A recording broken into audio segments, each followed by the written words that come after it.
Uningá, que o futuro é aqui.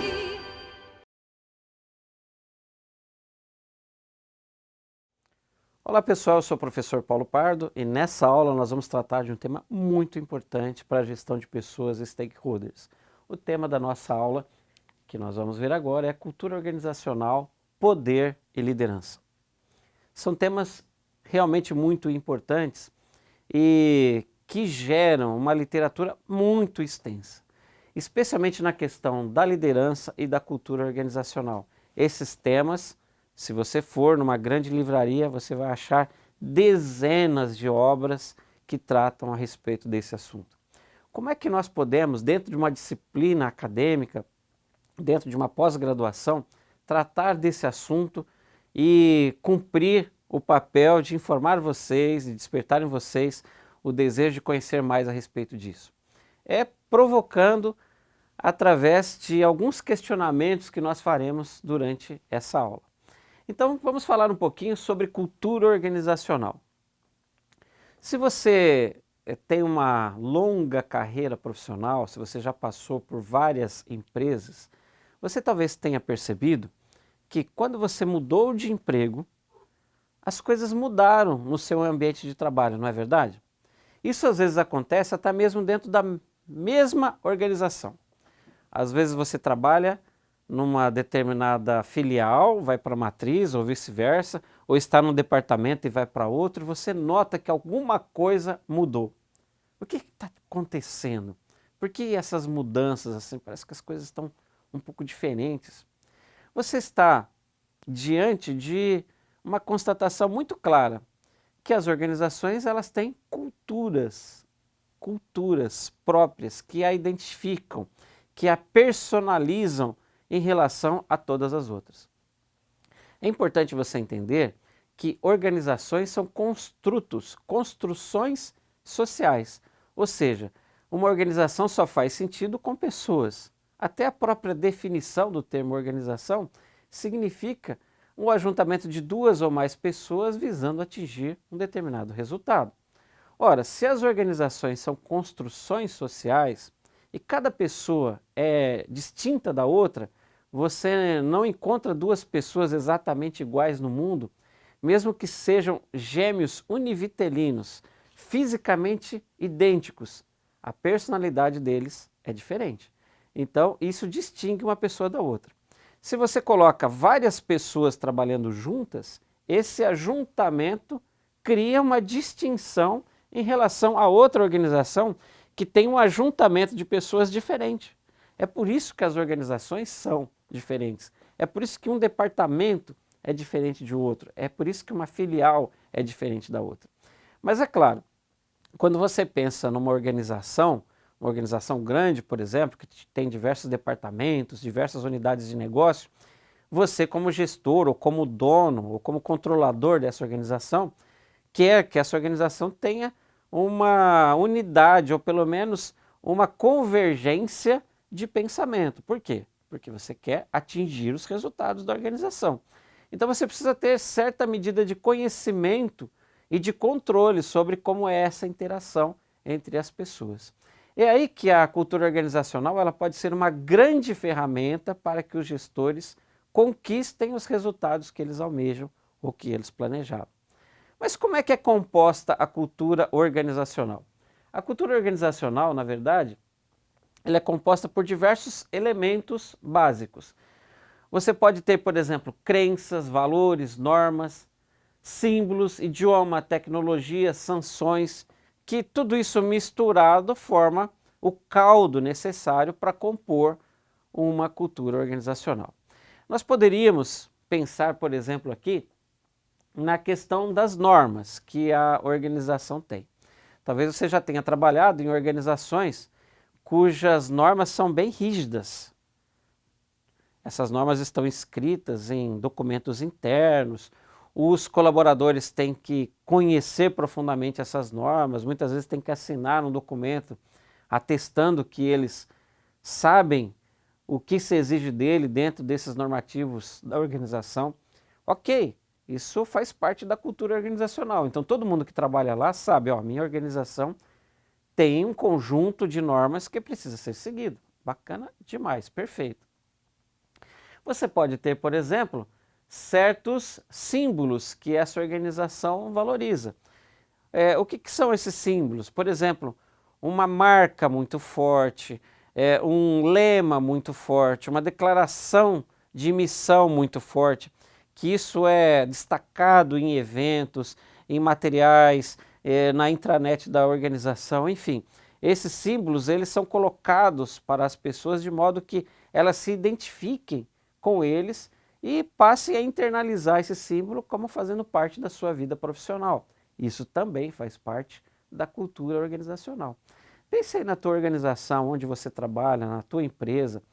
Como é que é isso? Como é que acontece a formação da cultura organizacional? Perceba que você pode ter os objetivos e os propósitos da organização definidos e que vão ser comunicados a todos os colaboradores da organização. É assim que tem que acontecer. Depois você tem um papel de liderança, que são aqueles que estão em posições de liderança, fazerem essa interface entre os objetivos da organização e os colaboradores. Como é que eles fazem isso? Através de comunicação, de processos, buscando o quê? O engajamento de cada pessoa. Depois você pode ter dentro dessa mesma organização a questão da meritocracia, quer dizer, aqueles colaboradores que se destacarem de acordo com um conjunto de regras, de procedimentos, eles podem ser premiados com, por exemplo, uma nomeação para um cargo, uma ascensão na sua carreira, uma promoção, enfim. Você pode ter também aqui uma estratégia de educação continuada significando que a tua organização promove o crescimento individual dos colaboradores, porque entende que esses colaboradores treinados trarão mais resultados tanto para a organização como para eles mesmos. E isso tudo num processo de retroalimentação. Percebam que são etapas, que são degraus, que são cumpridos para formar uma cultura organizacional. Talvez você esteja pensando assim, mas lá na minha organização não é assim. Tem um jeitão, minha organização lá, minha empresa tem um jeitão, mas não acontece tudo isso. Isso aqui não é uma receita de bolo, pessoal, isso aqui não está escrito na pedra. Tem organizações que são muito diferentes. Lembre-se que eu falei que não tem duas pessoas iguais? Não tem duas organizações iguais. Pode ser que as coisas lá na tua organização, na tua empresa, sejam feitas de forma diferente. Mas o que é que você quer como gestor, como dono de empresa, como empreendedor? Você quer que os resultados sejam atingidos. E se os resultados são atingidos por pessoas, e essas pessoas formam uma cultura organizacional, você precisa entender qual é essa cultura e trabalhar ela como uma ferramenta para atingimento de resultados. A cultura ela não deve ser cultivada de uma forma assim, totalmente aleatória, sem nenhum tipo de controle, sem nenhum tipo de cuidado. Não pode deixar crescer, senão vira uma espécie de jardim que começa a brotar ervas daninhas ali no meio. Não pode acontecer isso. Então o que você precisa fazer? Exercer controle sobre essa cultura. E é através de ferramentas como normas, como crenças, como valores, que os gestores controlam isso, estabelecem uma cultura organizacional para que as pessoas saibam exatamente o que se espera delas dentro dessa cultura. Existem subculturas? Existem, é natural. Um setor pode ter um jeito próprio de fazer as coisas, mas que não deve conflitar com a cultura macro da organização. Isso não pode acontecer, ok?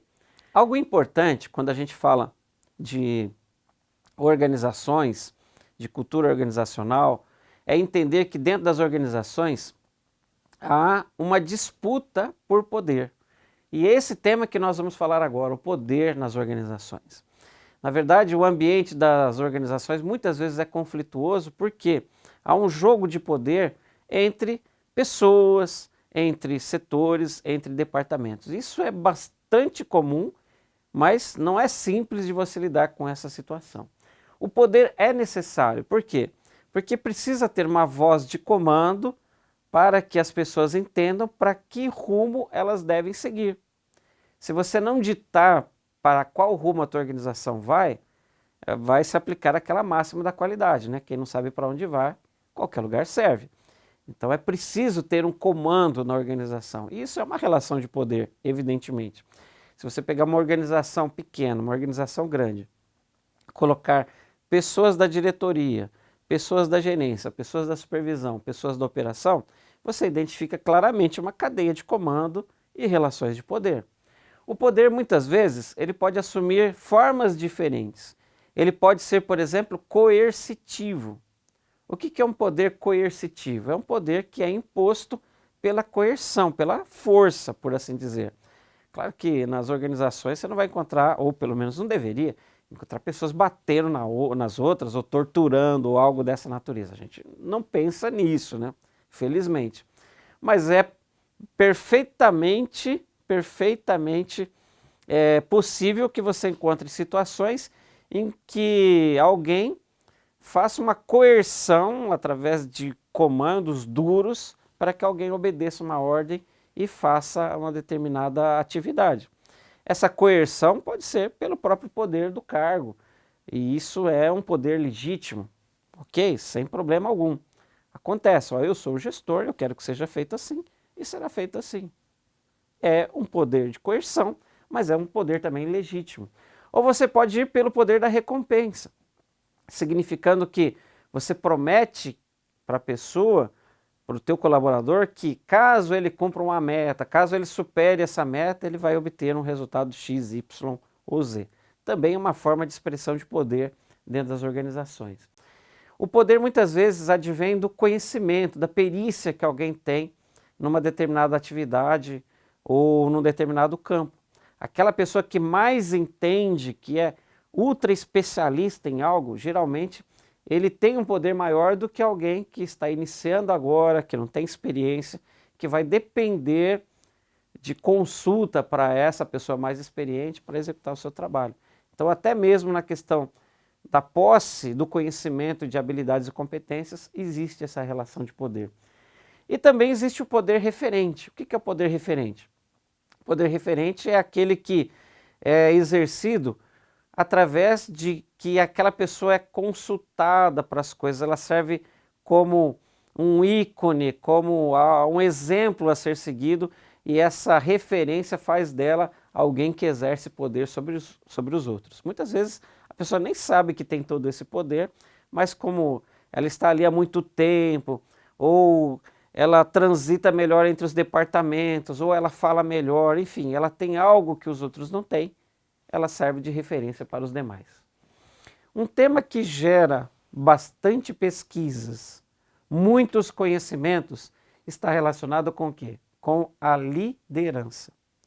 Você é líder, você é gerente, você é diretor, é a mesma coisa? Será que um diretor, um gerente, um gestor sempre é líder? Será que um líder sempre é um gestor? Então esse tema sobre liderança realmente tem uma complexidade. Por quê? Porque existem diversos tipos de líderes. Existe o líder transacional, existe o líder transformacional, existe o líder carismático, existe o líder visionário.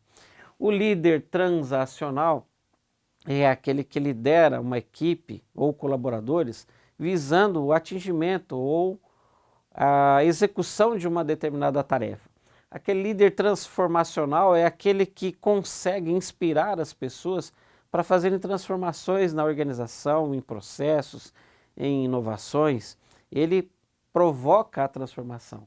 O carismático, talvez você conheça uma porção de líderes com esse perfil, né? Que é aquela pessoa que serve assim como uma espécie de ídolo, ele fala e as pessoas ouvem, ele cativa, e é muito fácil dele conseguir seguidores.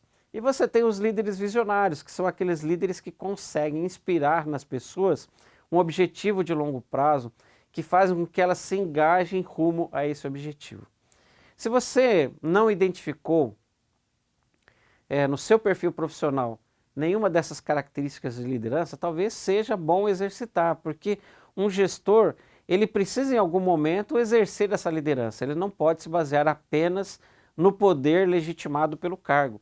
O líder geralmente consegue melhores resultados do que simplesmente um gestor formal dentro das organizações, ok? Muito obrigado pela sua atenção a essa aula.